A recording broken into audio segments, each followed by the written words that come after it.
Ancient sanctuaries once treated felines as sacred guardians, whose quiet presence steered daily rituals and urban life.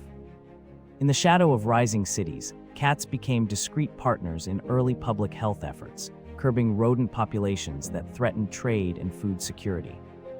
The tale then moves to the modern era where cats adapt to digital culture, influencing design, memes, and therapeutic practices in everyday spaces.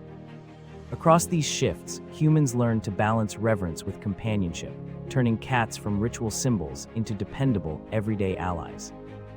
This episode reveals how a simple feline presence quietly reshaped social norms, urban planning, and personal well-being in new centuries.